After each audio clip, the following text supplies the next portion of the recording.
오늘 우리에게 주시는 하나님 말씀은 사무엘상 9장 1절부터 10절까지의 말씀입니다. 베냐민 지파에 기스라 이름하는 유력한 사람이 있으니 이는 아비엘의 아들이요 스롤의 손자요 베고랏의 증손이요 아비야의 현손이며 베냐민 사람이더라. 기스에게 아들이 있으니 그의 이름은 사울이요 준수한 소년이라. 이스라엘 자손 중에 그보다 더 준수한 자가 없고 키는 모든 백성보다 어깨 위만큼 더 컸더라. 사울의 아버지 기스가 암나기들을 잃고 그의 아들 사울에게 이르되 너는 일어나 한 사환을 데리고 가서 암나기들을 찾으라 하매 그가 에브라임 산지와 살리사 땅으로 두루다녀 보았으나 찾지 못하고 사알림 땅으로 두루다녀 보았으나 그곳에는 없었고 베냐민 사람의 땅으로 두루다녀 보았으나 찾지 못하니라. 그들이 숲 땅에 이른 때에 사울이 함께 가던 사환에게 이르되 돌아가자. 내 아버지께서 암나기 생각은 고사하고 우리를 위하여 걱정하실까 두려워하노라 하니 그가 대답하되 보소서 이 성읍에 하나님의 사람이 있는데 존경을 받는 사람이라. 그가 말한 것은 반드시 다 응하나니 그리로 가사이다. 그가 혹 우리가 갈 길을 가르쳐 줄까 하나이다 하는지라. 사울이 그의 사환에게 이르되 우리가 가면 그 사람에게 무엇을 드리겠느냐? 우리 주머니에 먹을 것이 다하였으니 하나님의 사람에게 드릴 예물이 없도다. 무엇이 있느냐 하니 사환이 사울에게 다시 대답하여 이르되 보소서 내 손에 은 한 세겔의 4분의 1이 있으니 하나님의 사람에게 드려 우리 길을 가르쳐 달라 하겠나이다 하더라. 옛적 이스라엘의 사람이 하나님께 가서 물으려 하면 말하기를 선견자에게로 가자 하였으니 지금은 선지자라 하는 자를 옛적에는 선견자라 일컬었더라. 사울이 그의 사환에게 이르되 내 말이 옳다 가자 하고 그들이 하나님의 사람이 있는 성읍으로 가니라. 아멘.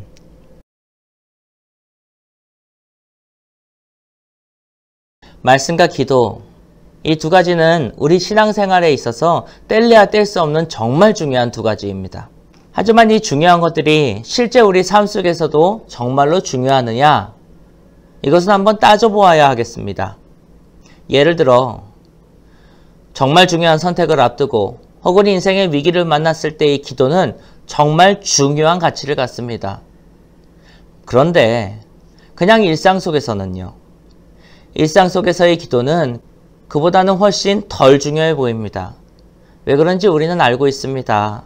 기도하지 않아도 우리의 일상은 그대로 유지된다는 것을 몇 번의 경험을 통해 익혔기 때문입니다. 기도의 대상, 우리가 기도하는 범주에 대해서도 한번 따져보아야 하겠습니다. 예를 들어 우리는 모든 일에 기도와 간구로 해야 한다고 배웠습니다. 허나 그렇다고 해야 정말 모든 일에 대하여서 기도와 간구를 하고 계십니까? 또 모든 일들에 대하여서 어떻게 구하고 계십니까? 정말로 하나님의 뜻만이 이루어지기를 담백하게 구하고 계십니까? 이렇게 기도에 관해서 조금만 따지고 들어가 봐도 우리가 가지고 있었던 기도에 관한 생각들이 그리 단단하지 못하다는 것을 알게 됩니다. 그래서 이런 기도에 관한 생각들을 정리해보는 시간을 갖고자 기도에 관한 주제로 한동안 주일 설교를 준비하려고 합니다. 오늘은 이 기도에 관한 주제의 설교 중에 첫 번째 시간으로서 사울에게 일어난 한 사건을 같이 살펴보고 생각해 보겠습니다. 오늘 본문에 등장하는 사울은 그의 삶 속에서 경험한 문제 하나를 들고 그의 집 밖을 나온 상태입니다. 그 문제란 무엇이냐면 사울의 집에 있던 가축들 중에 암나기들을 잃어버린 것입니다. 그의 아버지 기스는 이 일로 말미암아 근심하다가 자기의 믿음직스러운 아들 그리고 사환 하나를 붙여서 이 잃어버린 암나기들을 찾도록 보냅니다. 사울은 아버지의 기대대로 암나기들을 찾아 떠납니다. 암나기들이 있을 만한 곳 혹은 누가 훔쳐갔다면 그것을 보관할 만한 곳 그것들을 일일이 다 찾아다닌 것이죠. 하룻길을 걷고 또 하룻길을 헤매고 그 다음 하룻길을 마저 헤매고 있을 때에 사울이 그 사환에게 이렇게 말합니다. 우리 이제 돌아가자. 이쯤 되면 아버지께서도 암나기들보다 우리들을 걱정하실 것 같다. 그러자 사울과 함께 집을 나선 사환이 다른 의견을 냅니다. 이 근처에 명성이 있는 선견자가 있습니다. 그를 찾아가 암나기의 행방을 물어보는 것이 어떻겠습니까? 혹시 그가 가르쳐 줄지도 모르지 않습니까? 사울이 아이 뭐 그렇게까지 하느냐. 게다가 우리가 그 선견자 하나님의 사람을 만난다 할지라도 우리 수중에 먹을 것이 다 떨어졌으니 그에게 드릴 것이 없다. 이렇게 말하자 사환이 제 수중에 돈이 얼마가 있으니 이것을 가지고 예물을 마련하여 선견자를 찾아가 보지요. 이렇게 대화가 흘러갔습니다. 그 선견자는 다름 아닌 바로 사무엘을 말하는 것이었습니다. 그럼 그 사무엘을 찾아갔을 때 그 사무엘이 무엇을 해줄까요? 그들을 위하여서 기도해 주겠지요. 사환은 예물, 곧 제물을 준비하여 하나님께 제사를 드리고 그 기도의 응답을 받고자 한 것입니다. 이것이 바로 사환의 플랜이었습니다. 우리가 주목해야 될 것은 이 플랜이 사울의 것이 아니었다는 것입니다. 사환의 적극적인 권유였고 잃어버린 암나기들을 찾기라고 하는 구체적인 문제에서 비롯된 것이었습니다. 사무엘을 만났을 때에 사무엘이 사울에게 이르기를 사흘 전에 잃은 내 암나기들은 더 이상 걱정하지 말아라. 다만 이제 너는 나와 같이 산당에 올라가서 하나님께 예배드릴 것이고 그리고 난 후에 오늘 나와 함께 있고 다음날 아침에 너를 보내되 그때까지 내 마음에 있는 것을 내가 말하리라. 그러고는 그날에 하나님께 제사를 드리고 준비된 음식을 먹고 다음날 아침에도 담소가 이어져 나가다가 어느 시점에 이르러 사무엘이 사울의 머리에 기름 부어 이스라엘의 첫 번째 왕으로 삼습니다. 조금 전에 정리해 보기로 사울이 사무엘에게 찾아온 이 일은 절대로 그의 계획이 아니었다는 겁니다. 그가 하나님 앞에 나아가기로 한 문제도 암나기들에 관한 것이지 왕에 관한 것이 아니었다는 겁니다. 그러나 어떠한 이유로든지 어떠한 마음을 품고든지 간에 하나님 앞에 나아갔을 때 사울의 인생이 완전히 변하게 된 것을 우리는 이야기 속에서 볼 수가 있습니다. 우리는 때때로 기도의 자리에 끌려가고는 합니다. 우리가 드리는 청년 예배들만 해도 그렇습니다. 찬양 전에 회개의 기도를 하죠. 찬양 후에는 말씀을 앞두고 말씀을 위하여서 기도합니다. 또 말씀 뒤에는 말씀의 내용과 이어지는 그러한 기도의 제목을 가지고 또한 합심해서 기도하죠. 이 기도 드리는 곳곳의 자리들이 우리가 마음을 모으기로 한 대로 기도하는 자리가 되셨나요? 아니라 할지라도 그러나 하나님은 그조차 사용하신다는 것입니다. 왜 그렇습니까? 애초에 인간의 계획은 하나님의 사명 앞에서 언제나 불완전할 수밖에 없기 때문입니다.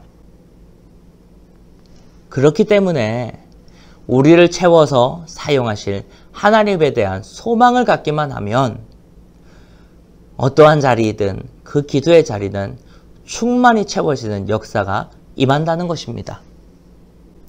때로 우리들은 기도의 제목이 없음을 고민하기도 합니다. 무엇을 기도해야 될지, 어떤 걸 기도의 제목으로 내야 될지, 밴드 장르들이나 아니면 누군가를 통해서 너 요즘 기도의 제목이 뭐야? 그러면은 없는데? 라고 말하는 경우가 있죠. 아무리 그런 사람이라 할지라도 기도의 자리에 가게 된다면 하나님은 그를 통해 계획하신 일을 행하십니다. 이 내용을 오늘 본문 이야기 속에서 한 번 더 찾아보도록 하겠습니다. 말씀을 면밀히 보면 19절 후반에 아침에는 내가 너를 보내되 내 마음에 있는 것을 다 너에게 말하리라 이렇게 적고 있습니다. 잘못 본 줄 알았어요. 잘 보세요. 사무엘이 알고 있는 무언가를 사울에게 말하여 준다고 말하는 줄 알았습니다. 그런데 그게 아니라 사울, 내 안에 있는 그것을 내가 너에게 말해주겠다라고 한 겁니다. 사울의 속에 있는 그것이 무엇입니까? 정확하게 알 수 없다 할지라도 적어도 사울의 입 밖으로 나오지 않은 말들이고 사울이 기도의 자리에 들고 오지 않았던 생각들입니다. 사울은 이렇게 말합니다. 나는 연약한 사람입니다. 미약한 사람입니다. 나는 지파 중에서도 가장 작은 베냐민 지파의 사람이고 그 중에서도 보잘것없는 가문의 사람입니다. 나는 그렇게 대단한 사람이 아닙니다. 보십시오. 암나기를 찾으러 나온 것이 그것을 말해주고 있지 않습니까? 그런데 하나님은 그 속에 숨겨져 있던 무언가를 꺼내어 놓기를 청하였다는 것입니다. 기도의 자리가 그렇습니다. 억지로 끌려 나온 자리라 할지라도 그분의 의지로 우리를 끌고 가십니다. 그래서 기도하다 보면 기도의 내용이 바뀌고 우리의 소망이 바뀌게 되는 것을 경험하게 되죠. 그러니 기도의 자리에 섭시다. 그 자리에 서서 하나님을 바라봅시다. 사울이 산당으로 향하는 그 걸음을 사무엘과 같이 걸어갔던 것처럼 기도의 자리에서 하나님을 향한 그 마음의 길을 우리도 걸어가야 합니다. 그곳에서 우리는 하나님 앞에 서게 될 것이고 그 하나님 앞에 선 그 자리에서 하나님은 우리를 그분의 계획 가운데로 초대해 주십니다. 이 사건의 중요한 대목이 마지막 하나 남았습니다. 대개 이렇지 않습니까? 문제가 닥치고 이것을 해결하기 위한 인간적인 노력이 선행하게 되고 그것마저도 안 되면 그때 가서 하나님 찾지 않습니까? 그런데 이 사건, 이 진행되는 과정을 보면 이 순서가 아닙니다. 성경은 사울이 암나기들을 찾으러 나온 이야기를 구술하는 중간에 잠깐 시점을 되돌려서 하루 전날에 있었던 일을 우리들에게 말해줍니다. 하루 전날 어떤 일이 있었느냐? 사무엘이 자신의 기도의 습관대로 하나님 앞에 기도할 때에 하나님께서 그에게 나타나셔서 말씀하시기를 다음날 베냐민 사람 한 사람이 너에게 올 것인데 그에게 이스라엘 왕으로 기름 부어라. 이렇게 말씀해 주신 겁니다. 하나님이 사무엘에게 말씀하신 그때는 사울이 그 사환과 함께 온 산지를 돌아다니며 암나기를 찾고 있었을 때이고 사환이 사울에게 선견자를 찾아가자고 말하기 하루 전날의 일입니다. 이 대목을 묵상하고 인원하면 우리가 예배하고 기도하는 것 우리가 하는 것이 아니라 하나님이 우리로 말미암아 예배하고 기도하게 한다는 것을 알게 됩니다. 그러므로 우리가 기도의 자리에 있다면 그것은 단순히 하나님께 기도하고 응답받는 자리만이 아니라 더 큰 안점에서 하나님의 계획하심의 그 길 위에 우리가 서 있게 되었다는 말이기도 합니다. 말씀을 정리합니다. 기도의 자리까지 도달하게 되는 길은 여러 갈래 길이 있습니다. 삶의 위기를 만나 그것을 풀어야 하겠노라 하면 그 문제를 들고 기도의 자리로 오는 길이 있습니다. 뒷덜미를 잡혀와서 끌려와서 억지로 갖다 앉혀놓은 기도의 자리도 있습니다. 그것도 기도로 난 길이라는 겁니다. 이조차도 사용하시는 하나님의 계획이 있기 때문입니다. 기도의 자리에 무엇을 들고 설지 모르겠는 우리의 망설이는 마음 걱정하지 마십시오. 우리가 손에 무엇을 들고 서던 간에 하나님은 그보다 훨씬 더 크고 위대한 계획을 우리를 위해 마련해 두셨습니다. 그러니 여러분 기도의 자리로 나오십시오. 어떠한 이유로든 어떠한 동기로든 어떠한 방법으로든 상관없습니다. 우리가 기도의 자리에 서 있다는 것이 중요합니다. 그 기도의 자리에서 나를 채우시는 하나님, 큰 계획 가운데로 불러주시는 하나님, 그로 말미암아 나와 함께 위대한 일을 해나가기를 원하시는 하나님과 함께하는 저와 여러분이 되기를 간절히 바랍니다. 기도하겠습니다. 주님 감사합니다. 이렇게 기도함조차도 하나님 우리를 향한 계획하심이 먼저 서 있는 줄을 알겠습니다. 하나님 감사합니다. 우리 안에 무엇이 있던 간에 그것보다도 더 큰 위대한 계획으로 우리를 불러주신 그 자리에 서게 됐으니 또한 감사합니다.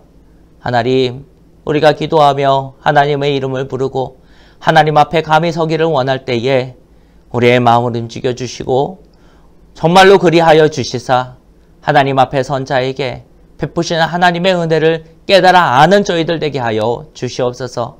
예수 그리스도의 이름으로 기도합니다. 아멘. 하늘에 계신 우리 아버지여, 이름이 거룩히 여김을 받으시오며 나라가 임하시오며 뜻이 하늘에서 이루어진 것 같이 땅에서도 이루어지리이다. 오늘 우리에게 일용할 양식을 주옵시고 우리가 우리에게 죄 지은 자를 사하여 준 것 같이 우리 죄를 사하여 주옵시고 우리를 시험에 들게 하지 마옵시며 다만 악에서 구하옵소서. 대개 나라와 권세와 영광이 아버지께 영원히 있사옵나이다. 아멘.